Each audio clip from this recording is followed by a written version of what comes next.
La hoja de la navaja subía y bajaba sin control. El cuerpo en el suelo ya no se movía. Y el hombre que sostenía el arma juraba, con los ojos perdidos, que no recordaba haber llegado allí. Y sí, vas a entender exactamente cómo se llegó a ese momento, porque todo empezó meses antes, con un niño que decía ver algo que nadie más podía ver. David tenía 11 años cuando comenzó a despertarse jadeando, con la espalda empapada y la mirada clavada en la esquina oscura de su habitación. Señalaba al vacío. Decía que ahí estaba. Un anciano. Pezuñas donde deberían ir los pies. Dientes amarillos. Y una voz que no gritaba, susurraba.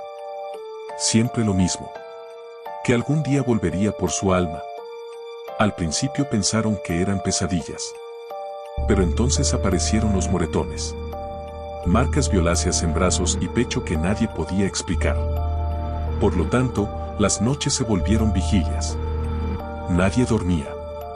Cada crujido del piso hacía que alguien se levantara de golpe. Pero aquí es donde todo se puso raro. David empezó a retorcerse en el suelo.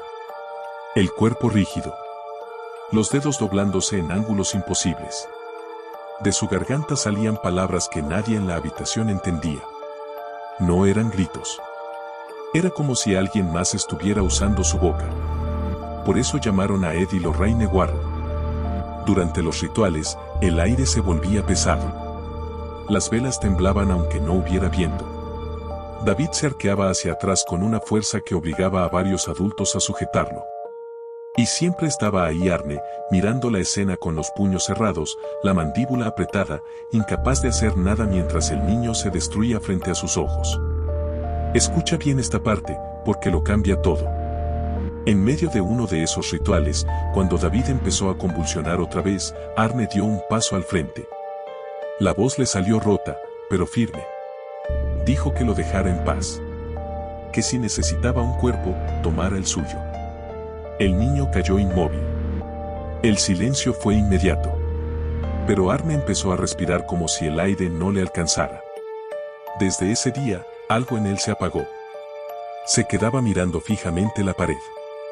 A veces despertaba lejos de su casa sin saber cómo había llegado. Se llevaba las manos a la cabeza como si algo le susurrara desde adentro. Y cada episodio era peor que el anterior. Hasta que llegó el 16 de febrero de 1981. Una discusión normal. Una cocina. Un momento de tensión. Pero entonces Arne se quedó quieto. Los hombros rígidos. La respiración irregular. Un sonido grave escapando de su garganta, más parecido a un gruñido que a una palabra. Y después, él cuchilló. Cuando la policía lo encontró, caminaba sin rumbo. Las manos temblaban. Miraba alrededor como si acabara de despertar. Repetía una y otra vez que no sabía qué había pasado. Que no recordaba nada. Ahí fue cuando los Warren dijeron lo impensable, que Arne no estaba allí cuando ocurrió el crimen. El juicio paralizó al país. Por primera vez, alguien intentaba decirlo en voz alta frente a un tribunal, que no fue un hombre, fue algo más. Pero el juez cerró la puerta.